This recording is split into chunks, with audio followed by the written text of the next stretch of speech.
time. There were many other people who have had 1 or 2 or 5 wallabies, and we haven't noticed any missing. 2 years ago, though, some wallabies did go missing from Slindon College, a £7,000 a year private school just 4 miles from Littlehampton. The school prides itself on its collection of birds and animals, which did include 5 wallabies. Well, at one point, unfortunately, some of them escaped, and they were never really tame, and we were unable to catch them up. And they lived wild in the woods for some time. Fortunately, I know 2 are now dead.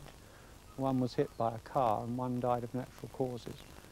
So what about these wallabies which are being spotted all around Littlehampton? Do you think they came from here originally? I cannot think they could have come from here because the one remaining one occasionally turns up to see us. I would imagine that these others must have come from another source. The fact remains that 2 of the Slindon wallabies are still unaccounted for, and other members of staff have speculated that they may have multiplied into a small wild colony, rivaling the one at Leonards Lee.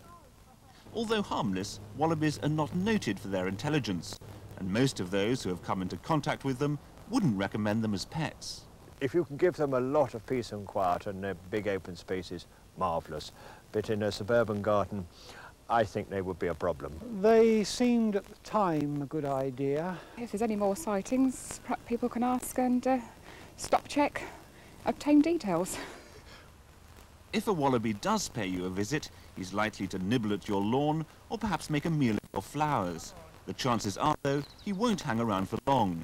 So unless you have a camera handy, your friends will probably never believe you. I like to think there are lots of wallabies around. Don't you? Yeah. Lovely stuff. Mike, you have 60 seconds to tell us about the weather. You won't see many wallabies tonight. Too misty and murky. A little bit of caution, in fact. If you're driving tonight, the cloud is quite low enough to cover the hilltop with patchy fog. But, and a spot of rain here and there. But one thing